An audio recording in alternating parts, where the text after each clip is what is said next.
Yeah, we're live again, doing it right this time. A couple hiccups a couple weeks ago. I'm not going to count that one as the first episode of the Geek Beach. I was like, let's actually make this one the first episode of the Geek Beach. Makes more sense to me if we do it that way. So that's what we're doing. This is episode 1 of the Geek Beach. It's number 1. We're starting over fresh. A couple of hiccups last week, like I said, but we're going to jump into it and have some fun. Still figuring out how I want to format this stuff. I don't really like doing the live streaming. I figured it's time I should try it. It seems like I could get a wider audience that way. Maybe. So I'm going to try to do it every Saturday night. Because let's be real, those of us who like staying in and talking about comic books and TV, there's a chance we're not going to be out Saturday night. If I could find a better time throughout the week, I could do this. I think I will eventually. Hopefully find it. Maybe not Saturday night. So we can all go out there and collectively watch new things, what we're doing. That's what I'm hoping is going to happen. It's really good. Thank you, man, for congrats on the first episode. Appreciate it. Can't wait to get into this one. Things are looking better, feeling more confident this time around. Just no pressure, that's what I'm going for this time. Love it or hate it, we're talking stuff. It's the Geek Beach. We're just going to sit back, relax. Of course, we're at a beach. I'm sunburnt to hell. That's just how life goes sometimes. And, yeah, we're at a beach. Let's have some sunscreen, relax, take it easy. That's what we're going to do for a bit here. Again, I don't know the format yet. Still working on it. I think we're going to start off just talking about what did I get this week? Because I collect stuff. You can see behind me, I collect stuff. I haven't got a lot this week, just a couple of items I've picked up, a couple comic books, only a few I want to show off and kind of talk about. But I have a couple things I want to show off to you guys. That's how I think we'll start every week. If I get something I want to show, that's what we're going to do. So first off, I got something really cool the other week. Boom, look at that. 40th anniversary of Elvira, the NECA figure. Amazing. Absolutely cool. I am a huge fan of NECA, and I'm a huge fan of Elvira, that collab. It seems like it was bound to happen at some point. Not a lot of Elvira merch, so every time something comes out that I like, I want to get it. I think she has a new line of like Pride shirts and stuff coming out. Some of that looks very interesting. I don't have a lot of the Elvira apparel. I'd like to get more of it, but it's like, I don't know. Can I really wear that out and like have people get what I'm wearing and have that reference make sense? Or are people going to be like, well, who is this? What are you doing? What are you talking about? I don't know. We'll have to wait and see how that goes, but I love it. So this figure, it looks fantastic. I hope they do more stuff with Elvira. I don't know if they will. I don't know if I'm going to open this one yet. I unbox everything, but the thing is, like, this is Elvira we're talking about. I just love the character. I love everything involved in her world. I don't know. I might have to get like 3 more, have a bunch of alternate heads to set up a Elvira display. You can kind of see it behind me, or no, the other side down there. I have some more Elvira stuff. I don't know if you can see it, but I love the character, so that's really fun. That's cool. I talked about Elvira in Horrorland the other week. Great book. Upcoming week, she's got the Death of Elvira, which is a big special coming out. I didn't think in the first 2 episodes I've been talking about stuff I'd get so much into the Elvira, but that's what I'm doing now, apparently. Very cool. Also, big week for comic books, and we'll talk about Dark Crisis in a second here. But first off, I do want to talk about this amazing book, Aquaman Andromeda. This was amazing. I love it when Black Label can just be like, we're stepping away from Batman for a minute. We're going to talk about other characters. And Aquaman doesn't have his own ongoing book right now. All he pretty much has is Aquaman. And I say pretty much has, like that's a bad thing. He has Aquaman. It's a fun book. But just a standard Arthur Curry book, we don't have that right now. Guess he's also kind of dead. But whatever. So I just wanted some Aquaman goodness in my life. And Ram V and Kristen Ward here just doing some kind of like, what is it, Lovecraftian? It's almost Lovecraftian. It's like right on the line of Lovecraftian and just this like monstrous madness of the deep story.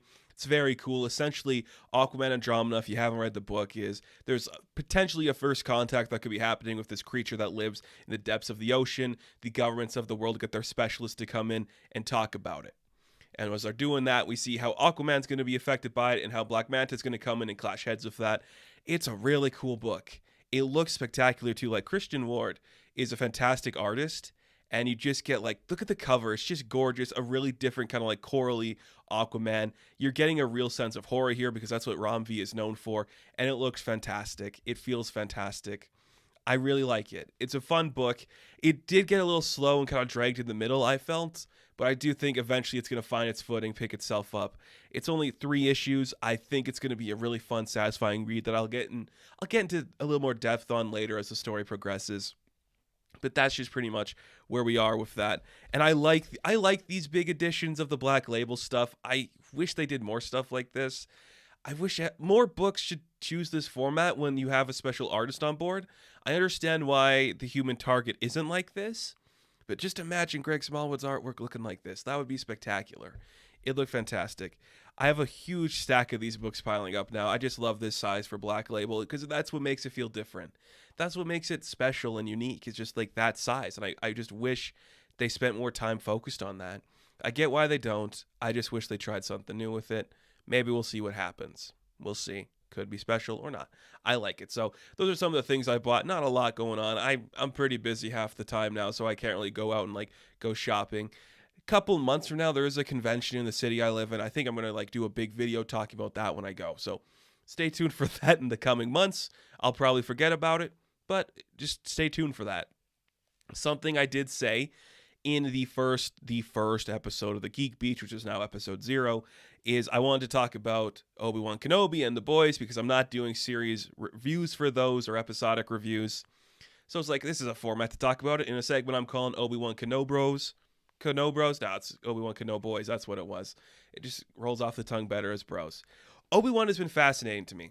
Everything about this show has been very hit or miss. And I think the stuff that hits really hard.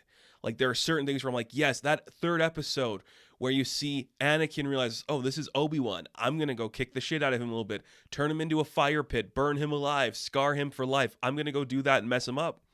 That's awesome. And that looks cool. I love the idea they're running on this planet and Tala shows up and she's like, this is where we kept Jedi. That's a really cool thing to see. A Quinlan Vos reference. That's awesome. I love seeing a Quinlan Vos reference. Then there's stuff in that episode too where I'm like, okay, it doesn't make sense that Reva would beat Leia to get to this position. This feels like it's very formulaic and story-based is wrong, and I didn't love everything we saw from it.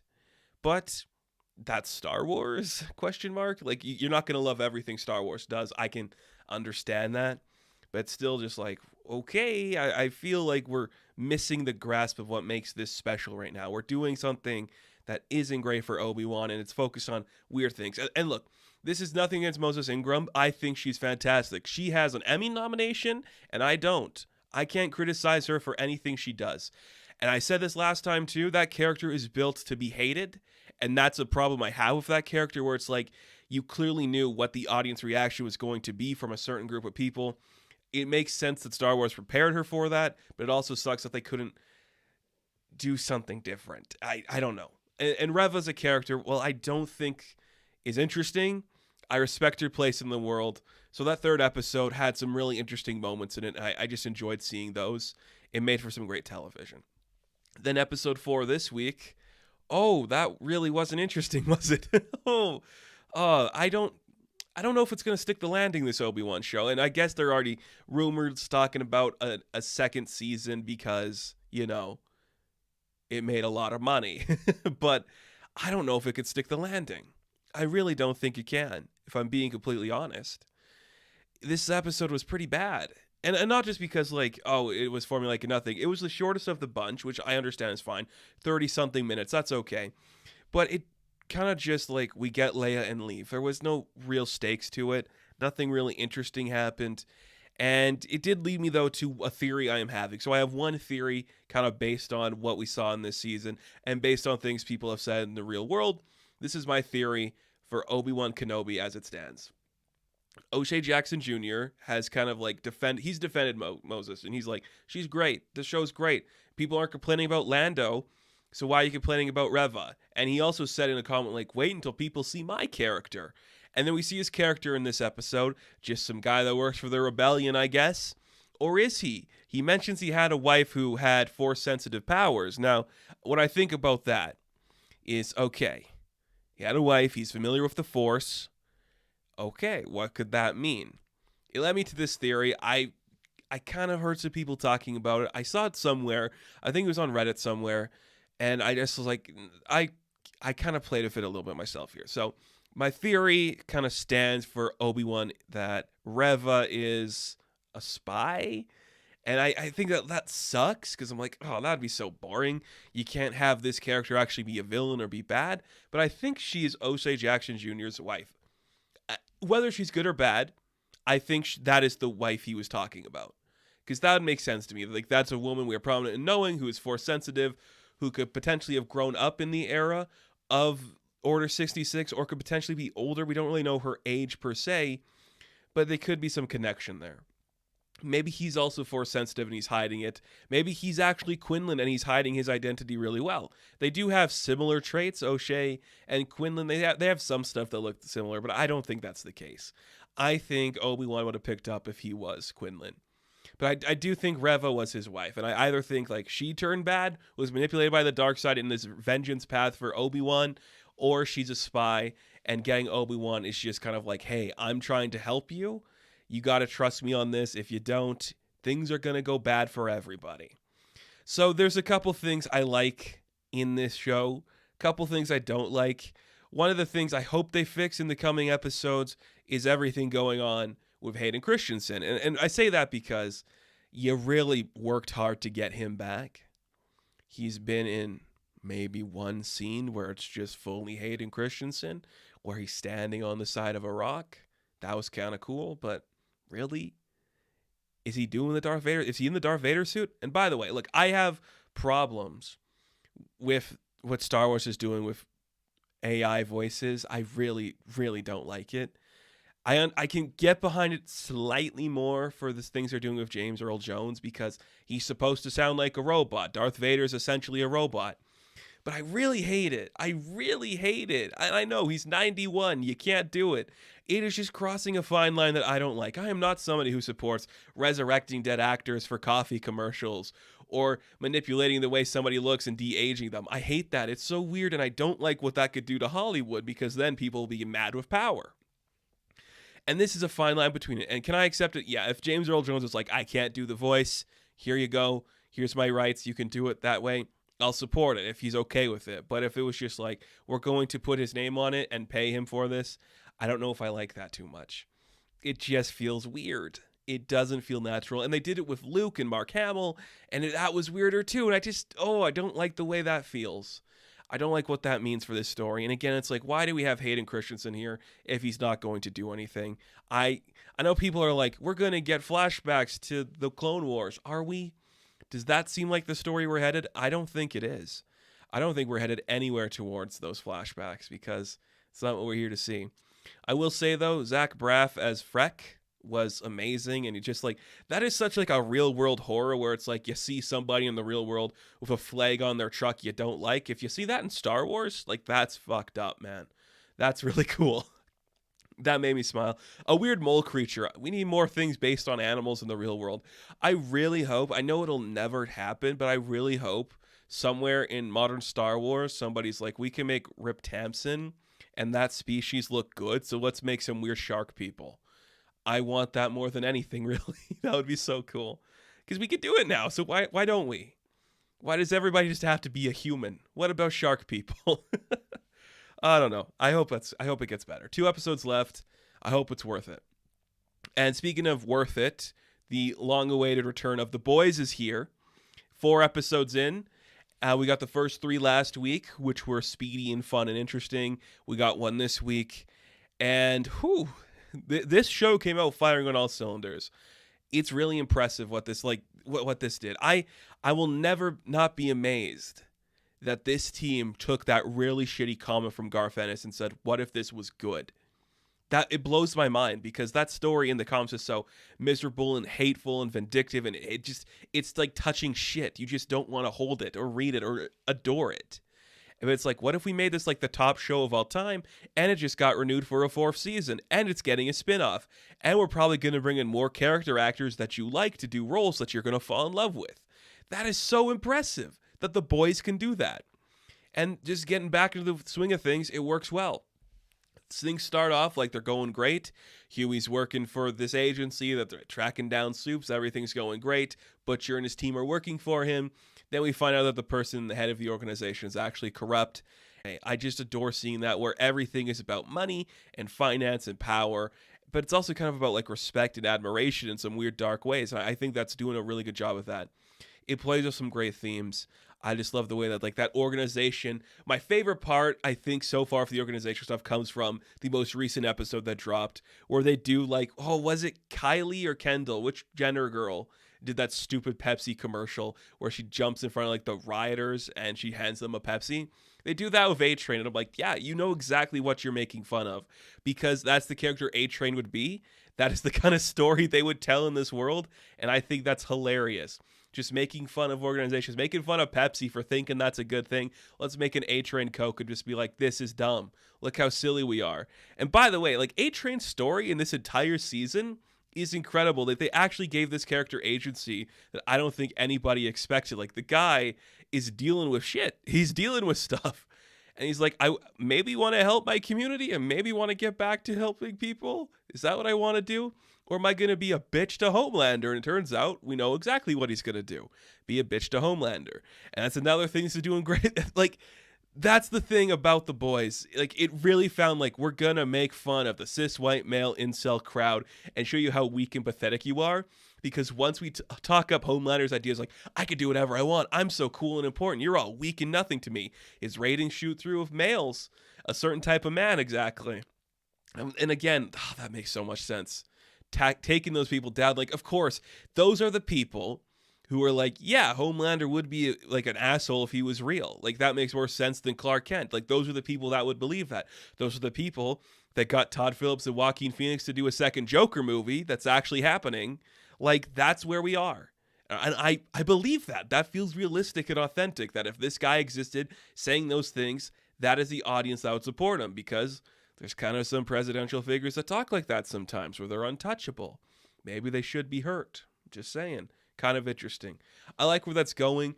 We see that Butcher starts to take the V-24, which of course is setting up what's eventually going to be his arc. I won't spoil it for anybody. Butcher goes in some weird places with that. So we'll see where that goes. That could be very fun. Again, more superheroes showing up. Everyone's talking about the scene in the first episode with the termite. I'm not going to oversell it. It was impressive. It's a great take on the Ant-Man up Thanos' asshole. It's fun. It's funny. It made sense. Like, that's what you should parody in this day and age. I liked seeing that. It was funny. All I'm saying is, just wait for this, okay? I believe Eric Kripke said in episode 6 or 7, they're doing Hero-gasm. And all I am saying is wait for Hero-gasm, and then we'll do an entire episode dedicated to Hero-gasm, because that is going to be what really divides the audiences. If it's going to be too much for you, if Hero-gasm's too much for you, then we have a problem. I can't wait for Hero-gasm. Just imagine, I'm just going to spoil Hero-gasm for you a little bit. Just imagine a big orgy of superheroes doing gross stuff. Wouldn't that be awesome to see on screen? Well, we're probably going to see it. That'll be fun, won't it? Of course, Soldier Boy is going to be in this season. They've been very sparingly showing him. Jensen Ackles, a name people love. It's such a smart idea to make him a racist, sexist asshole, because people already have that expectations. They'd like, hey, you auditioned for Hawkeye in the Avengers when that movie was coming out. What if we took you, who's somebody already fan cast in a lot of these roles for superheroes, and made you a bad version of them? I think that's brilliant. So it's not World War II they're doing this story in, when it's like his origin, which I guess makes sense, because it starts off as the Avenging Squad, right? In the comic books, he's part of the Avenging Squad, and then he moves to the Paybacks once kind of like the Invaders to Avengers thing happens. Makes sense. Whatever. It's fine. So this is like I think it's in like the 80s or something, where this is supposedly happening. And Grace Mallory is there. And I love the first thing that he really says to her is like, you should smile more. Again, he's definitely going to love Homelander because they have a lot of the same ideas. Like, that was so cool. I like seeing that. And then the new episode where he just kind of like shows up, hurts Kimiko, goes away somewhere. It makes sense. I thought that was funny. That's great. I can't wait to see what Jensen Ackles does. He does do a song at the beginning of the 4th episode. Kind of fun. Kind of quirky. Hope he does more, though. I know they're setting him up for a big thing, you know, because they're kind of like dividing the teams. Who's the good heroes? Who's the bad heroes? Who's fighting who? Most of the male heroes, they're siding with Homelander, and I can understand why, because the Deep is a pussy. A-Train's kind of a coward. I think Black Noir will be the deciding vote, and it's just that he's brain damaged, because we see him in the flashback with the Paybacks. He's brain damaged. I don't know what they're going to do with him. He was a clone of home. Whatever. It doesn't matter. They'll do something with him. Maybe. Maybe not. He could just be another character that shows up. Because we got a few of them. We got, what's the name of the gunfire kid who was like the Bucky Barnes to Soldier Boy, who Soldier Boy touched inappropriately, becoming an NRA activist. I'm like, yep, you really picked the right time to drop that one down. Because holy shit, was that timely and scary. What is it? Crimson Countess. Yeah, that's her name. Crimson Countess. Perfect time for that. Scarlet Witch has never been more popular. I love that. And Laurie Holden's doing fantastic work over there. Oh, it's good. It's really good. The show's just firing on all cylinders again. Everybody's doing their A game. Everybody's having some fun stuff.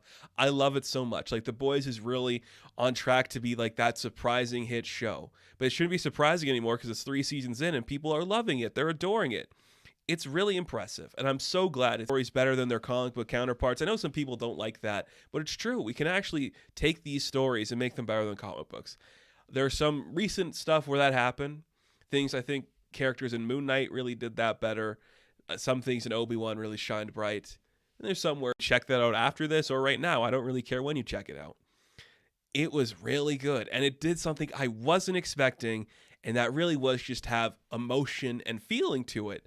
And having creative directions that the MCU has never taken before. And by that, I mean it's actually looking like something special. It doesn't just look like your standard bogged down green screen bullshit. It has actual heart to it.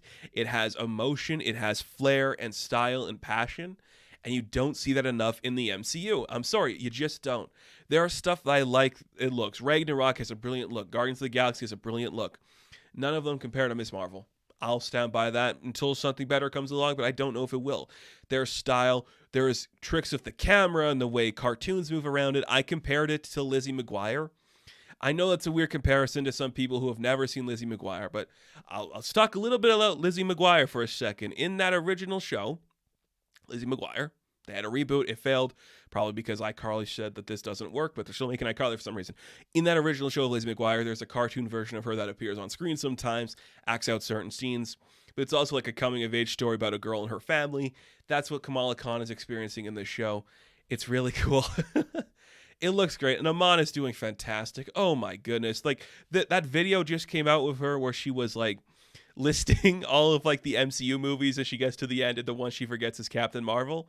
That is a Kamala Khan thing to do. I think that's amazing.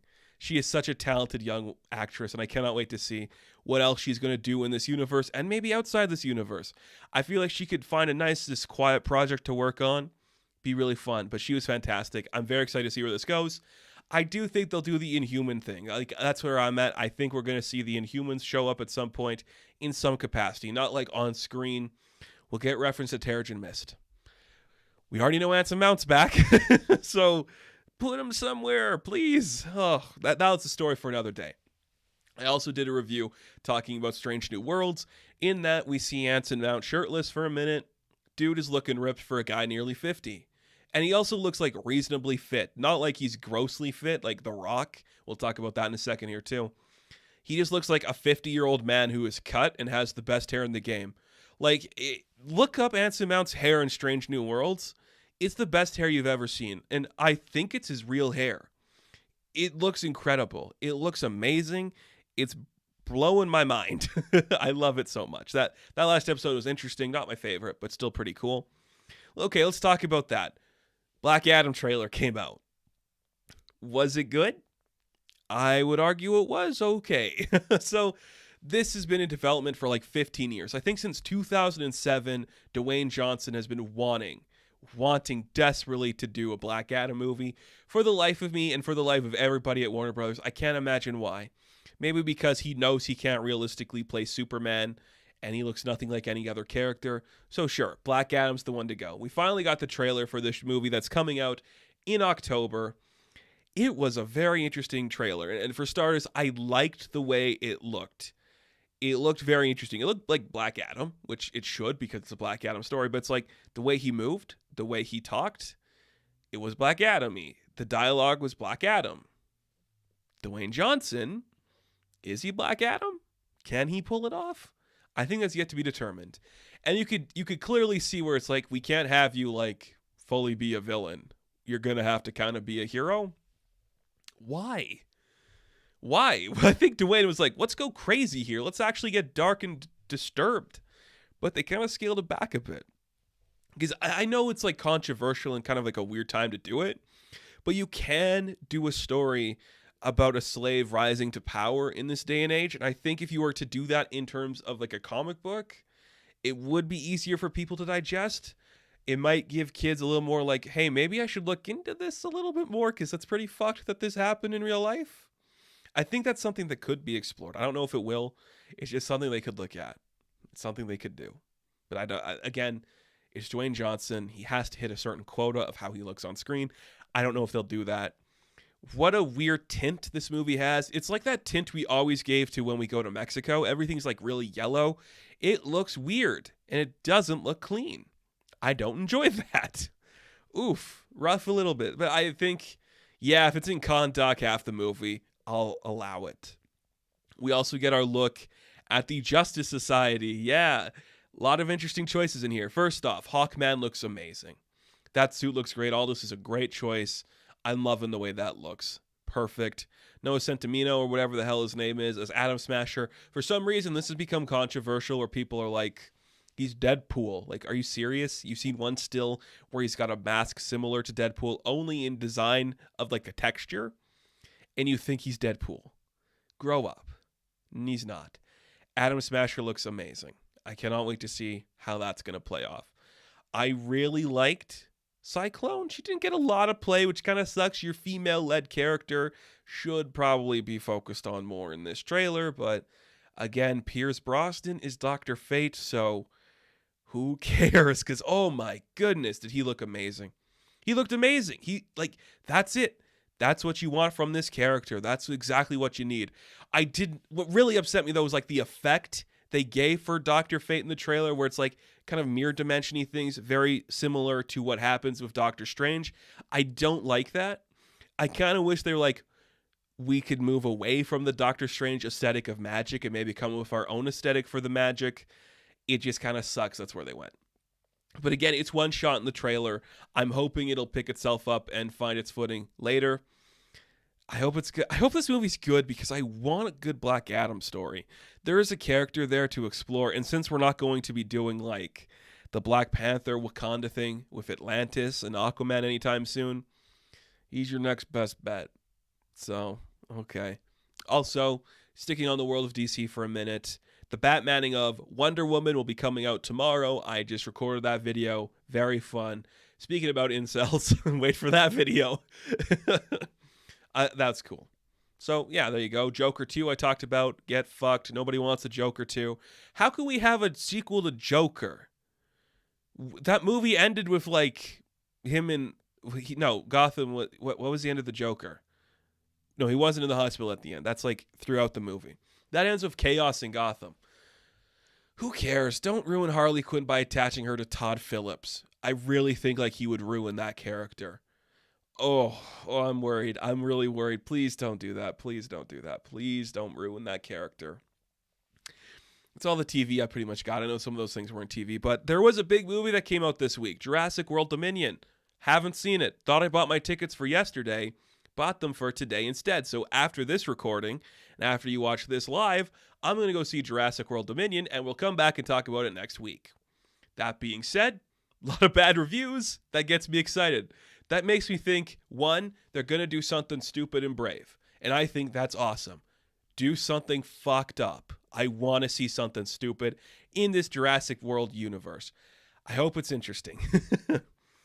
All I'm saying is, it's going to cost you the same amount of money to make the dinosaurs talk as it would if they didn't talk. All I'm saying is, let them talk. Or, if you want to get even stupider, set up like the Triassic period or something, or like a Cretaceous period. I know there's like Camp Cretaceous on Netflix. Set up that. Set up like it's the Triassic world now. Triassic World Triathlon or some stupid shit. Just completely do something dumb. I think that'd be perfect. I know they won't.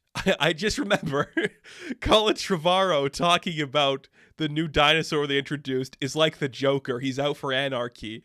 I don't know what that means, but that sounds awesome. I really hope he like scars his chest or something, writes deranged on his head. Why would you say a dinosaur is like the Joker? That is so silly and stupid. I can't wait to see what that means, though. Yeah, I have no interest in this movie, so I hope it's interesting. I hope it surprises me in some really stupid ways, because, oh man, is it going to be funny? It's got to be funny. In all the bad ways, though. So we'll come back next week and talk about it. I will be doing a review tomorrow to talk about it, so if you want to hear my thoughts then, you can watch that tomorrow.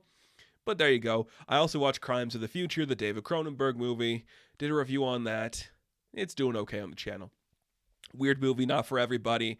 Very much this idea of ownership in art and censorship and kind of like the beauty of the human body, which I know is going to be for certain people. This isn't one I would show your grandma. And I think you know that. If you're interested in a Cronenberg thing, you know what you're getting into. This one's got a weird story about like the environment. I think it's worth it. I really think there is something to be said about this story. And I don't know if everyone's going to get it. And that's fine.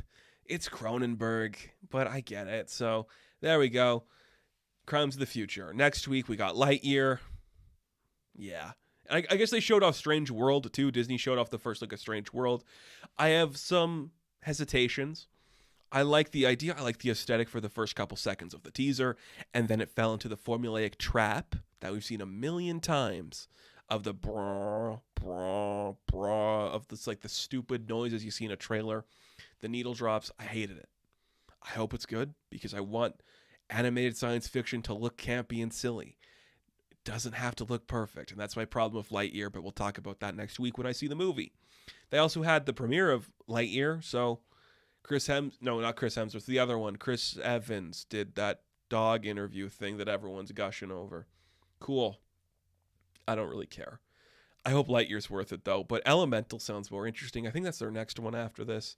That'll be interesting. So no movies, really. That's all the movies I got for you. So we can jump into the world of comic books. And there was a big comic book that came out this week that I'm sure a lot of people have been antsing for, just like chawing at the bits for. It's like, we got to get this. We got to eat this. We got to get this in our system. Dark Crisis #1. It came. It was interesting. I didn't love it, but I also respect it. I love the idea more than anything. It's all about like Batman and Superman. Infinite Crisis is about a Superboy. What if this one was about John Kent? What if this one was about Dick Grayson? What if this one was about Slade Wilson for some reason? Okay, I see what that means.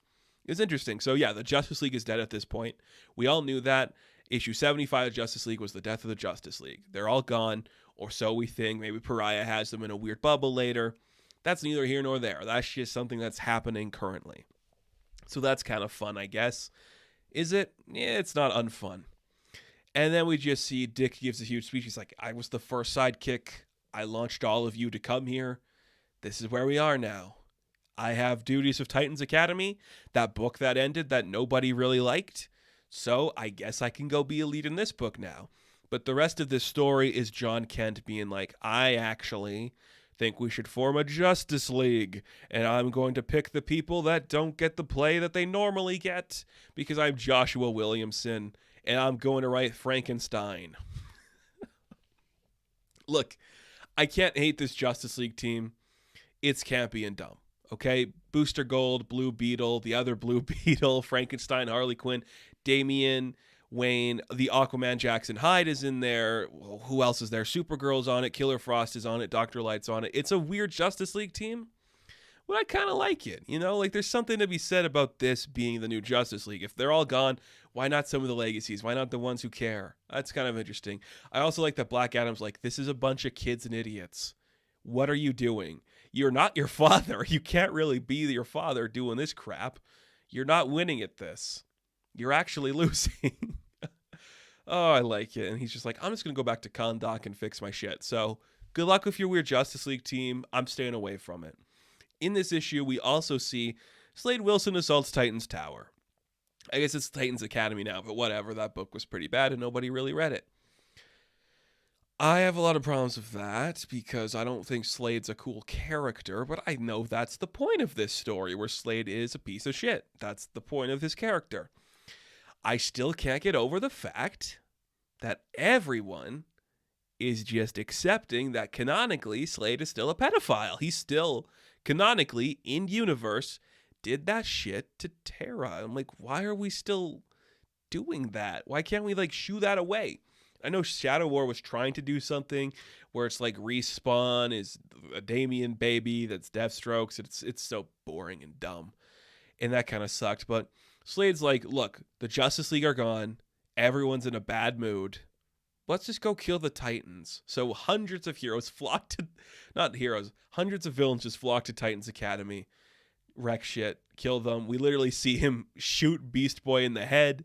And I'm like, okay, I got you. But they also showed artwork for the next issue because, okay, let's actually talk about this for a second. This is kind of cool. Joshua Williamson sent out a PDF file to comic book shops for the final cutoff order. He's like, hey, here's the final cutoff order this week for Dark Crisis 2. I'm going to give you a PDF. You read it. You look at the PDF. And when you look at it, you decide how many books you think you should buy. That's a really cool model. And it leads me to go, oh, what are you doing, buddy? And the thing with that is I can't even predict what that means. Does it mean Dick's going to kill Slade? Does it mean Slade's going to kill Dick? What is really going to happen here? Is this Justice League all going to die? And then Yara and Jace have to step up and form a new Justice League over the new Justice League over the old Justice League? Is that what's about to happen? Because I would be okay with that. I want to see more Yara. I'm very curious to see what's going to happen. Interesting. Okay. Joshua Williamson, you hooked me enough to continue reading. I was going to read it anyways because it's Dark Crisis. I need to know what you've been cooking, buddy. You're a good writer and I like your work, so I know you got something up your sleeve. So I think issue 2 is going to be very impressive, very scary, go to a lot of interesting areas. I can't wait. I genuinely can't wait. I think that's going to be fun. Yes, I already talked a little bit about Aquaman Andromeda. That's another book I had this week. I also had Twig number 2. I just put the review out for that before this. Twig is such a fun book. And I know it's not going to be for everybody. I am of that class of like the Jim Henson fun. I love Jim Henson stuff. Dark Crystal in particular is a really fun show and a really fun movie. Twig is a lot like that. Cool characters in a fantasy world that's so weird and science fiction-y and magical. It's just brilliant. And this story, he kind of meets this guy called the Nectarmancer, and he's like, hey, I broke the gem. I think the gem's going to save the world. I broke it. What do I do now?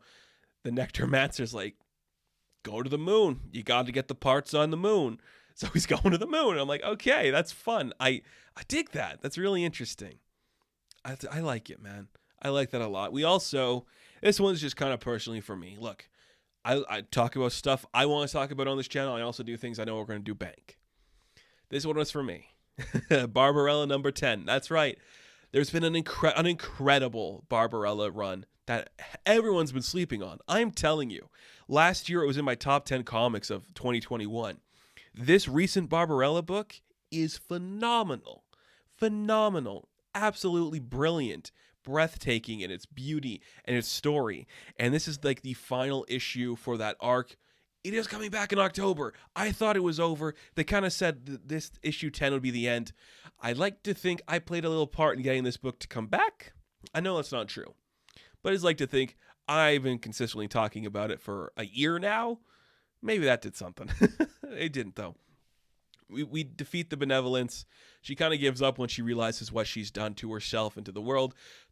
Her origin story for the Benevolence was like she saw Pygar one day and she was like, Pygar is sexy AF. I want to be with Pygar.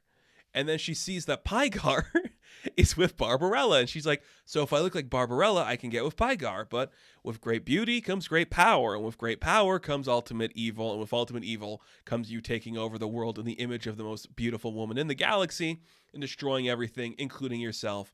That is this Barbarella book, and it's very fun. And it does set up the next story.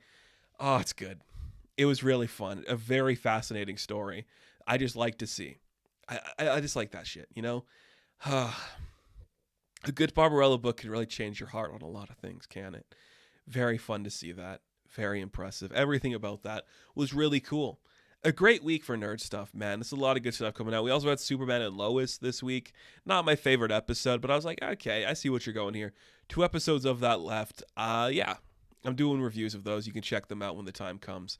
A lot of good stuff this week and a lot of great stuff coming up. I just got the audiobook for the recent but not really recent High Republic book. Though it was, okay, there's the first one that came out a couple years ago. Then there was the other one. It's the actual just trilogy, I think. This one was written by Claudia Gray, but it's like the bigger book than her Into the Darkness book. It's like the next one in the actual line. It looks really cool. I'm liking the High Republic. I know some people are like, what is the point of this? It's just good stuff, man. It's just pirates and Vikings fighting pretty much, and it's kind of cool. And there's a couple Jedi who are actually getting a little romantic, so that's kind of fun. I like seeing that. Very fun. I think some of those characters are going to appear in The Acolyte. That's why I bring it up. So if I continue reading that book, I will talk about it on here. I'm also rereading Mark Waid's Daredevil because Daredevil's getting a TV show. Have to talk about it. So I'm like, yeah, that book's great. And people are like, Daredevil needs to be R-rated and dark and brooding, and people have to get their heads bashed in. It's all about Catholic guilt and hate. I'm like, it can be. But Daredevil is also a swashbuckler, which is what Stan Lee created him to be. An Errol Flynn guy jumping through the streets, swinging high and smiling, having a grand old time. And Mark Waid's like, what if we did that today? And it's a really fun book. I read the first 2 volumes recently, really enjoying that book again. It's very fun.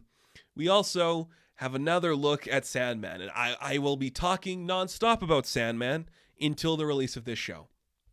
Because I really do like Sandman. That comic book and that story is so impressive. So cool.